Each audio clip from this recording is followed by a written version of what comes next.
अनंत टिप्या refresh व्हा।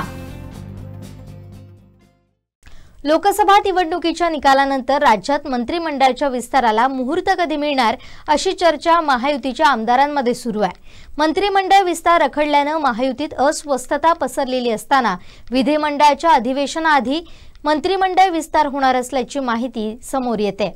विधानसभा निवडणुका होऊ घातलेल्या राज्यांच्या कोअर कमिटीची बैठक दिल्लीत पार पडली। त्यात विधानसभेच्या रणनीतीवर मंथन करण्यात आलं।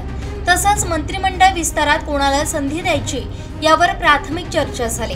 विधानसभा निवडणुकीला काही महिने बाकी असताना मंत्रिमंडळ विस्तार करून आमदारांना संधी देऊन काही प्रमाणात का होईना त्यांची नाराजी दूर करण्याचे प्रयत्न सुरू आहेत। अजित पवारांच्या राष्ट्रवादीचा युतीत समावेश झाल्यामुळे मंत्री होण्याची संधी हुकलेल्या नाराज आमदारांची संख्या मोठी आहे। विशेषतः काही नवीन चेहऱ्यांना यामध्ये संधी मिळण्याची दाट शक्यता आहे। मंत्रिपदासाठी चर्चेत असलेल्या आमदारांची यादी देखील समोर येते।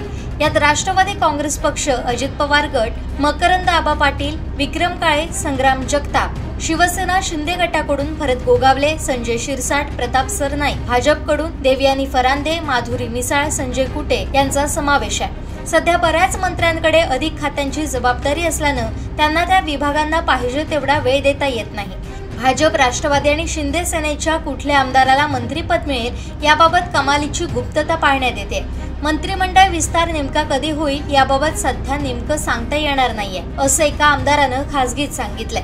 ज्या आमदारांना मंत्रिमंडळात स्थान मिळणार नाही त्यांची महामंडळावर नियुक्ती करून नाराजी दूर करण्याचा प्रयत्न केला जाईल असंही सांगण्यात येत आहे।